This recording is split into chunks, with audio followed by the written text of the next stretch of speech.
Boa tarde, galerinha do segundo ano, tudo bem com vocês? Eu espero que sim. Então, hoje estamos aqui para mais uma aula de História e nós vamos fazer a correção lá da página 117 e 118, certo? Então, peguem aí o caderno de ficha de atividades de vocês e vamos para a nossa correção. Então, lá na página 117, falava o seguinte: um espaço natural é um local onde não houve transformação realizada pelas pessoas. Vocês se lembram disso? Então, o que precisávamos fazer nessa atividade? Encontrar e circular na imagem abaixo 5 objetos que não fazem parte de um espaço natural. Então, vou habilitar minha canetinha aqui e nós vamos encontrar nesta imagem aqui 5 objetos que não fazem parte desse espaço natural, tá? Então, vamos lá? Olhando na imagem, nós vamos circular aqui, bem escondidinho, tem um relógio, né? Aqui nós temos uma garrafa de vidro, certo? O tucano? Não, o tucano não. Aqui nós temos o óculos, certo? Encontramos também a bola. Será que a flor, ela não faz parte do espaço natural? Claro que faz, né? Então, não é a flor. Então, aqui nós temos outra bola, né? Uma bola de futebol e uma bola de basquete. Então, são os 5 objetos que nós deveríamos ter circulado, tá bom? Agora, já na página 118, a atividade de número 2 fala o seguinte: as reservas naturais, elas foram criadas para preservar a natureza, certo? Mas, mesmo assim, muitos animais, eles correm o risco de desaparecer, de entrar em extinção, certo? Nos quadros a seguir, nós temos o nome de 4 animais brasileiros que estão em perigo de extinção, olha lá. Então, com a ajuda de alguém aí de casa, você deveria ter feito o seguinte: uma pesquisa sobre esses animais, certo? E anotar aí de qual região em qual região eles vivem e fazer um desenho bem legal, né? De cada um desses animais, certo? Então, o cervo do Pantanal, olha só. Então, vamos ver um pouquinho sobre o cervo do Pantanal. Ele vive na região centro-oeste, lá no Pantanal. Vamos ver, então, uma imagem do cervo, ver se vocês acertaram no desenho aí de vocês, porque era para desenhar e pintar bem bonito, né? Ele vive no centro-oeste do Pantanal. Vou mostrar primeiro aqui no mapa para vocês. Olha aqui, a região centro-oeste, tá? Essa de amarelinho, tá? E é onde ele vive. E o cervo do Pantanal é este bichinho aqui, ó. Este animalzinho aqui, ó. Estão vendo? Coisa mais linda, né? Então, para quem desenhou mais ou menos próximo aí a esta imagem, parabéns, você acertou. Então, agora vamos lá para a próxima, o próximo animal, né? Que está correndo o risco de desaparecer. O macaco-aranha. Ele vive no norte do Brasil, na região amazônica, em florestas, olha só, ele vive em florestas. E o macaco-aranha, ele vive na região norte, tá? Ele vive no norte do Brasil. Vamos ver qual que é a região norte? Essa de verde aqui, ó, todinha de verde, tá bom? Que é a região norte. E o macaco-aranha está aqui, olha só. Ele tem uma aparência que ele lembra bastante as aranhas, né? Então, por isso esse nome, tá? Bem legal, né? Então, agora vamos para o próximo animalzinho que corre risco de extinção. Ararajuba. Ai, que nome esquisito, né? Mas a gente vai ver que a gente conhece esse bichinho, tá? Esse animalzinho. Então, ele vive no norte do Brasil também, tá? Assim como os macacos aranha. Ela também vive no norte do Brasil. Em florestas também, tá bom? Vocês já sabem qual é o norte, que é essa região verdinha aqui, né? E esta é a nossa ararajuba. Olha que coisa mais linda, né? São periquitos, né? Coisa mais linda. Muito bem. Então, está faltando só mais um, que é a ariranha. As ariranhas, elas vivem nas regiões norte e no centro-oeste do Brasil. Em rios, tá? Elas vivem em rios. Então, vamos ver aqui. Elas vivem nesta região todinha aqui, ó, do norte e do centro-oeste, tá? Nessas duas regiões. E a ariranha é esse bichinho aqui, olha só. Comendo um peixinho, bem tranquila, se alimentando, não é mesmo? Muito bem.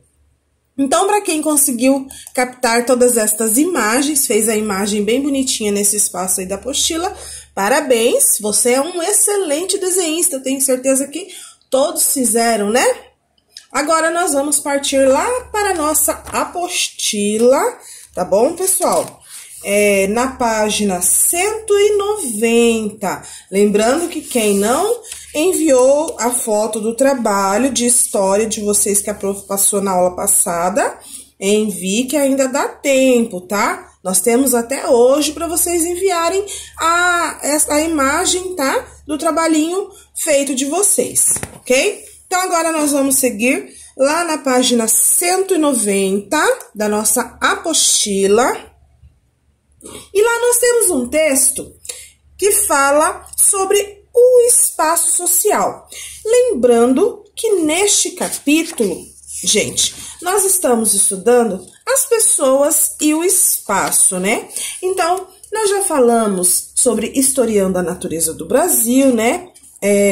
A respeito da presença humana na natureza, né? Aquela questão da paisagem natural versus paisagem humana, que qualquer coisinha que o ser humano mexa na natureza já não é mais paisagem natural, passa a ser uma paisagem modificada, não é mesmo? Então, o que era paisagem mesmo? Paisagem era tudo aquilo que a nossa visão alcança, não é mesmo? Nós já falamos também sobre as reservas naturais, né? E falamos também um pouquinho sobre a Mata Atlântica. E agora nós vamos falar sobre o espaço social. Então, o espaço social, ele é o local onde as pessoas convivem, né? E existem aí, gente, muitos espaços sociais diferentes, né? Então, dentro de uma cidade, a cidade ela já é um grande espaço social, certo? E dentro dela tem vários grupos de pessoas que compõem vários outros espaços sociais. Por exemplo, a escola onde a gente estuda, ela é formada por um determinado grupo de pessoas, não é? Não temos professores, alunos, funcionários, e a gente se reúne lá com o objetivo de aprender. Nós estamos formando uma comunidade, né? Comunidade o quê? Escolar. A escola em si, ela é um espaço social, onde as pessoas se socializam, tá bom? Então, o que é um espaço social? É um espaço, é um lugar onde as pessoas se socializam, convivem, tá bom? E aqui a gente tem uma imagem, né, bem legal aí mostrando para vocês, de crianças em uma sala de aula. Quanta saudade, né, da nossa sala de aula. Então, e essas crianças aí, elas estão convivendo socialmente, né, elas estão se interagindo, né, estão ali com um único objetivo, o objetivo de aprender, certo? Opa! Olha só. E elas estão convivendo, certo? Então, vamos continuar a nossa leitura. Um estádio de futebol, ele também é um espaço social. Por quê? Porque nele as pessoas se encontram lá com um objetivo. Que objetivo que é esse? De torcer pelo time do coração, certo? Então, elas vão ao estádio com o objetivo de assistir ao jogo e torcer para o seu time do coração. E aí, eu venho dizendo para você o seguinte, onde existe pessoas se relacionando, existe um espaço social. Então, onde tem pessoas com o mesmo objetivo, convivendo, né, se socializando, existe um espaço social. E aí, vocês conhecem outros espaços sociais? Me digam aí. Eu vou dizer um aqui. A igreja é um espaço social, certo? Um restaurante, por exemplo, é um espaço social. O shopping é um espaço social, certo? O que mais? Um playground, uma loja, é um espaço social, enfim. A praça, né? Então, muito bem, vamos seguir aqui. Aqui vocês podem observar uma imagem, né? De um estádio de futebol, onde os torcedores brasileiros estão lá durante a Copa do Mundo de 2014, alguns anos atrás, tá? E eles estão lá por um único objetivo, tá?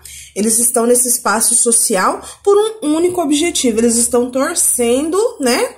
Estão assistindo o jogo e estão torcendo para o time do coração, né? Que é o Brasil, a seleção brasileira. Tá bom, gente? Espero que vocês tenham compreendido o que é o espaço social ali, tá? E agora nós vamos trazendo aqui na página 191 a atividade com a lupa na mão. E a atividade de número 1 fala o seguinte para vocês. Observe aí as imagens a seguir. Nós temos a primeira imagem, né? Que tudo mostra que é um salão de beleza, onde o cabeleireiro está mexendo no cabelo da sua cliente, está deixando ela mais bonita. E na segunda imagem, aparentemente é um shopping, certo? E aí vem a nossa pergunta, a letra A. Quais locais são representados nas imagens? Então, a prof já até leu a resposta para vocês, né? Então, é um salão de beleza e um shopping center, certo? Olha lá como se escreve shopping center, tá? Então, um salão de beleza, beleza com Z, e um shopping center. A letra B. O que as pessoas fazem nos lugares representados pelas imagens? O que essas pessoas estão fazendo ali? Por exemplo, no salão de beleza, o que eles estão fazendo? No salão de beleza, as pessoas cortam os cabelos, elas fazem as unhas, né? São maquiadas, enfim, várias outras situações. E no shopping center, o que as pessoas fazem? Elas fazem compra, elas vão ao cinema, elas fazem refeições, entre outras coisas, certo? Muito bem, então vamos anotar. Então, anotem aí a resposta. Pode dar pausa no vídeo, tá? Se precisar, para poder copiar, para poder escrever certinho as palavras. Então, no salão de beleza, as pessoas cortam os cabelos, fazem as unhas, são maquiadas, etc.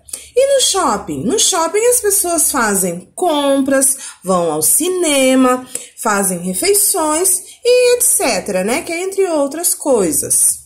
A letra C. Pode-se dizer que os locais das imagens, eles são espaços sociais? Eles são espaços sociais? Será que as pessoas vão lá no salão de beleza com um objetivo em comum? Será que elas estão se socializando lá nesse espaço? Sim, né? E no shopping também. Então, a resposta é sim. Muito bem. E a letra C? As fotos, elas representam paisagens humanas ou paisagens naturais? Só tem coisas naturais ali? Ou ela foi uma paisagem que foi modificada pelo humano com o passar dos anos, a fim de favorecer as pessoas, favorecer o conforto humano? E aí, o que vocês acham? Então, para quem está falando aí que é paisagem humana, você acertou muito bem. Paisagem humana, porque foi modificada, certo? Muito bem. Paisagens, né? Então, são duas paisagens, nós estamos falando das duas. Então, são paisagens humanas, certo? E a letra E. Você conhece outros espaços sociais? Cite 2. Então, vamos citar 2. Nós podemos citar a igreja, né? A igreja. Nós podemos citar também a praça, né? A praça do nosso bairro, certo? Ela também é um espaço social. Muito bem, pessoas lindas que moram no meu coração. Agora nós vamos fazer o seguinte, vamos seguir lá para a página 92, onde tem mais um textinho falando sobre os espaços, né? Os espaços sociais. E aí vem trazendo para nós sobre o espaço urbano e o espaço rural. Mas antes disso, nós temos aqui, olha que legal, o objeto digital, que é o nosso RA, nossa realidade aumentada. E vem trazendo aí para nós um infográfico, certo? E esta aqui é a torre de Nakajin, certo? Então, vamos lá, olha só. Nós precisamos tocar, né, nos números, como é um texto infográfico, né, traz a imagem, traz as informações, né, então, cada número tem uma informação. E aqui, no número 1, tem a informação que nos diz o seguinte: nas cidades grandes, os prédios, eles são construídos para que possamos aproveitar o espaço vertical, que é em pé, tá? Como é difícil construir muitas casas e escritórios, os prédios, eles juntam tudo isso em uma estrutura que vai para cima, em vez de ir para os lados. Então, por exemplo, a nossa cidade, a gente consegue ver mais casas, né, do que prédios. Porque, diante de uma cidade grande, por exemplo, a nossa, ela não é tão grande. Ela é grande, mas ela não é tão grande, né? E nós temos um espaço um pouquinho maior, né, para a quantidade de pessoas. E lá são muitas pessoas, então o que eles precisam? Eles precisam construir, eles precisam aproveitar esse espaço vertical, que é construir tudo para cima, né? Essa estrutura ser levada toda para cima.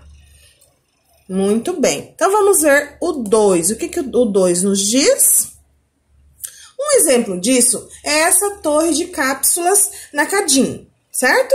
E ela fica lá em Tóquio, no Japão.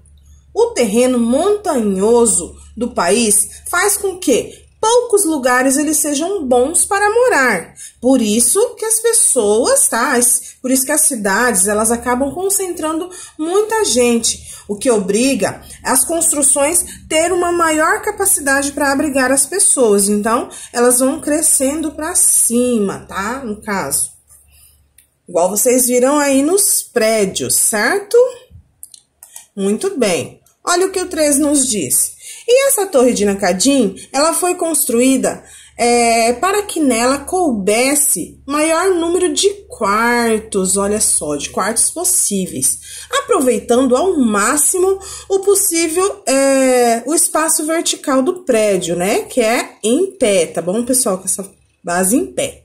Os quartos, eles têm 2,5 metros de altura e largura de 4 metros de profundidade. Então, você consegue imaginar aí esse tamanho de altura, né, em pé, certo?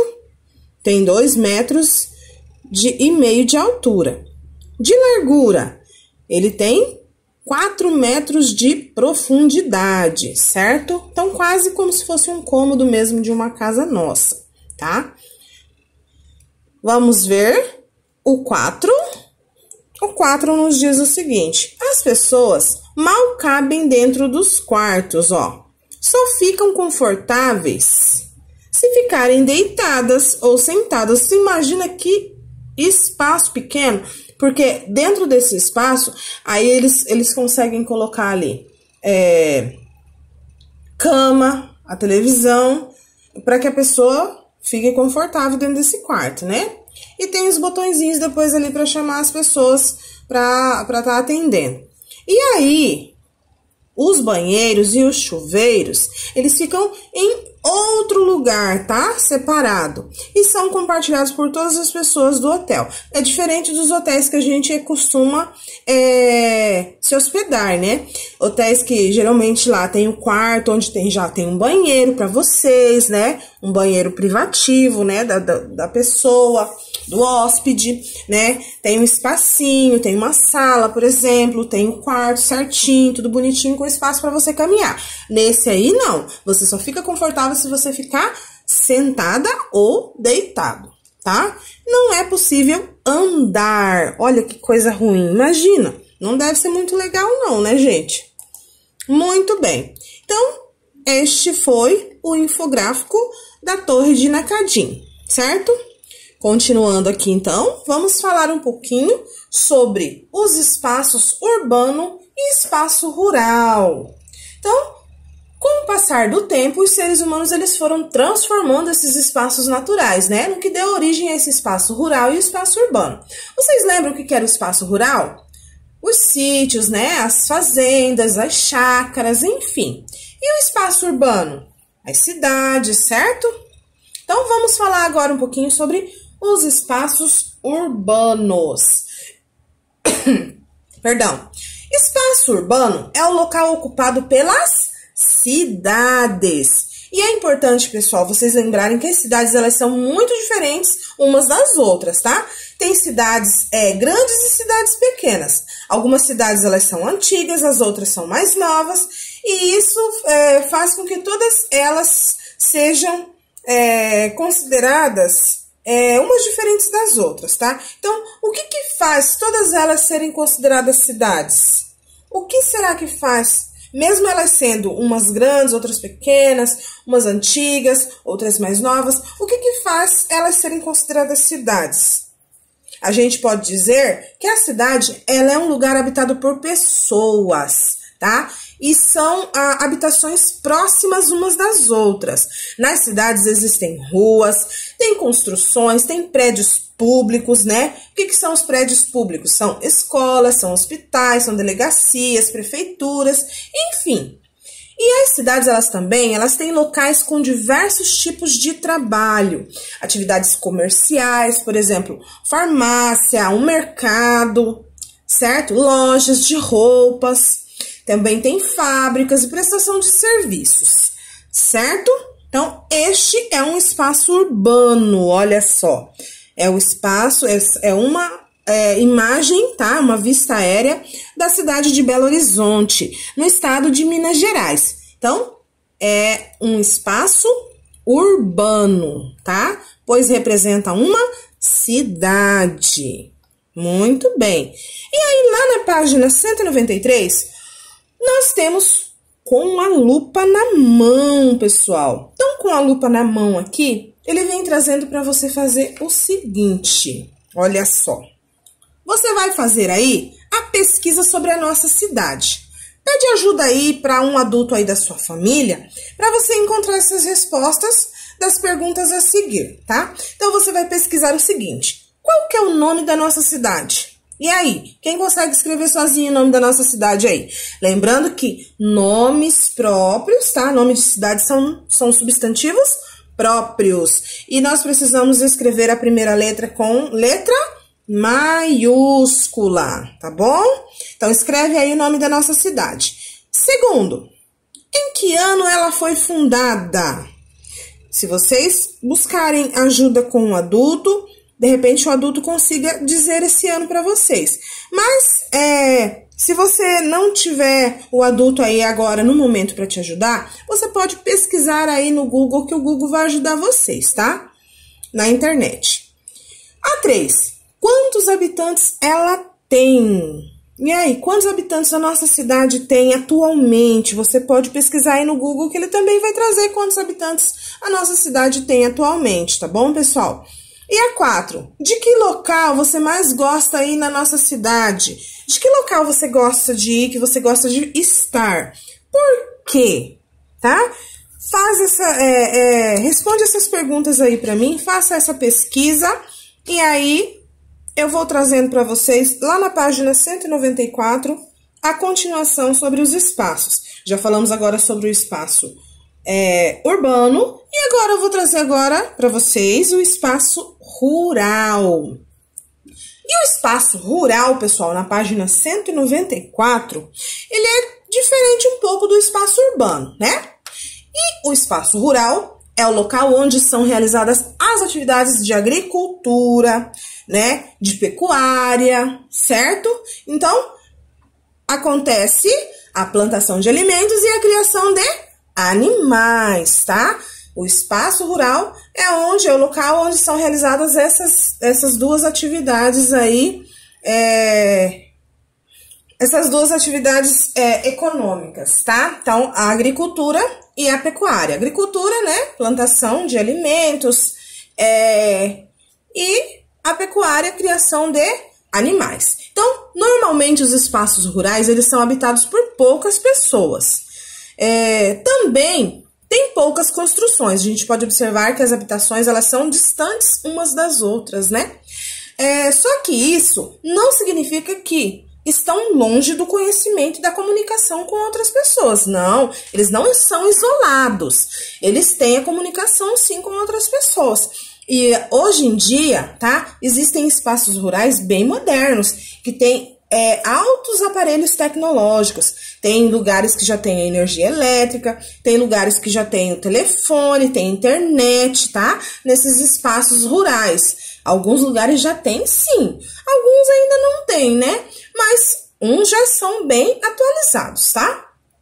Muitas vezes esses espaços urbano e o espaço rural, eles são muito próximos uns dos outros e acabam se misturando, como acontece aqui na nossa cidade. Nós podemos observar que quando, que nem, por exemplo, aqui no bairro onde a professora mora. A professora mora no bairro São José. E aqui no bairro, se a gente andar mais ou menos umas 2 quadras, a gente já entra num espaço rural, tá? Eu moro no espaço urbano, mas se eu descer a rua da minha casa, eu caminhar umas 4 ou 5 quadras, né? Eu consigo chegar num espaço rural, onde tem chácaras, certo? Então, por exemplo, os locais onde são plantados os legumes e as verduras que a gente come todos os dias, normalmente fica perto das cidades, certo? Mas eles já são considerados espaços rurais. Então, espaços rurais e urbanos, eles são complementares. O que significa isso? Que um complementa o outro, um precisa do outro, tá? Para se manter. Então, um não é melhor e nem é maior ou superior que o outro, tá? Os dois, eles são iguais e são importantes e necessários para a sociedade. Por exemplo, as pessoas que vivem lá no espaço rural, elas precisam do espaço urbano também. Assim como as pessoas que moram aqui no espaço urbano, elas dependem também do espaço rural, tá bom? Olha só, esse aqui é uma granja, tá? É a criação de aves, tá? Tá acontecendo aí a pecuária. E também tem uma plantação de café. Tá acontecendo aí também a agricultura, tá? Nesse espaço rural. Muito bem, que galera esperta. E aí, pessoal, venho trazendo para vocês as atividades com a lupa na mão na página 195. E ela fala o seguinte na atividade de número 1, que os seres humanos, há muito tempo, eles aprenderam a criar os animais e a cultivar as plantas, né? Eles deixaram de ser nômades e passaram a ser sedentários. E eles domesticaram alguns animais, por exemplo, a vaca, o porco, a galinha, que antes viviam soltos, né, nesses ambientes rurais, né? Por que os seres humanos escolheram a vaca, o porco, a galinha para fazer a criação? E não outros tipos de animais, como o leão, a girafa, a arara ou a zebra? E aí, o que vocês me dizem desta atividade de número 1? Justamente, gente, pelo seguinte, como a professora já havia falado para vocês no bimestre passado, esses animais que os seres humanos escolhiam, né, para ser domesticado, eles deveriam suprir as necessidades humanas de uma forma rápida. Então, eles precisavam ser dóceis, né? Eles não podiam ser animais agressivos. Por exemplo, a diferença de você domesticar uma vaca, né, ter uma criação de vaca e uma criação de leão. A vaca, ela vai ficar pastando ali, né, o tempo todo. Ela não vai te atacar para ela se alimentar. Já o leão, por exemplo, se ele ficar com muita fome, ele não tá nem aí para quem tá cuidando dele. Ele vai atacar essa pessoa, tá bom? Diferente do animal que você consegue domesticar, por exemplo, que é a vaca, o porco, a galinha. Eles não vão te atacar quando eles sentirem fome. Já o leão, né, esses outros animais que são selvagens, o instinto deles é atacar, tá bom? Então, vamos anotar a atividade número 1 aí. Então, olha lá, se vocês quiserem pausar, tá, o vídeo para vocês escreverem direitinho aí. Então, os animais escolhidos para serem domesticados, eles deveriam suprir as necessidades humanas de forma rápida e precisavam ser dóceis, ou seja, eles não podiam ser animais agressivos, tá? A número 2. O espaço urbano passou por mudanças ao longo do tempo. Você acha que o espaço rural também passou por mudanças? Como será que era o espaço rural antigamente? E aí, vamos anotar? Então, a gente já sabe que toda paisagem humana, toda paisagem transformada, seja ela urbana ou rural, ela com certeza passou por transformações, sim, ao longo do tempo, né? E a gente pode dizer que uma dessas transformações foi esse desenvolvimento tecnológico, né? Como essas mudanças lá no campo, por exemplo, as pessoas antigamente, era trabalho manual, hoje em dia já tem trabalho com máquinas, né? Então, tudo modificado. Então, ela passou, sim, por mudanças, vamos anotar? Então, olha lá, gente linda do meu coração. Então, todas as paisagens humanas passam, sim, por transformações ao longo do tempo, tá? E o desenvolvimento tecnológico é uma dessas mudanças, tá bom? A atividade número 3, ela vem trazendo o seguinte, que a agricultura e a pecuária são muito importantes para a nossa vida. E é por meio dessas atividades que são produzidos muitos alimentos. Porém, elas podem causar impactos negativos na natureza. Então, vamos lá? Eu preciso que vocês façam o seguinte, nós vamos pesquisar aí quais impactos negativos que essas atividades podem gerar. Eu vou dar uma dica para vocês. Por exemplo, lá no espaço rural, tá? O uso dos venenos, dos agrotóxicos, né? As pessoas estão lá naquele espaço rural, elas estão modificando a paisagem. O que elas fazem? Elas vão cortar algumas árvores para poder fazer pastos, né? Acontece o quê? Próximo aos rios, se você retira aquelas árvores que estão no leito dos rios, acontece erosão, né? O solo fica esgotado, ele vai morrendo, né? Acontece o desmatamento, enfim, vocês podem anotar estas falas que eu acabei de trazer para vocês, tá bom? Então, por ela ser uma resposta pessoal, que vocês precisam pesquisar, eu vou deixar esse espaço em branco. Mas vocês podem anotar aí, tá? Isso tudo que eu falei. Tá bom, gente? Então, agora nós vamos lá, nós vamos ficando por aqui com a nossa apostila e nós vamos lá na nossa ficha de atividades, na página 119 e 120.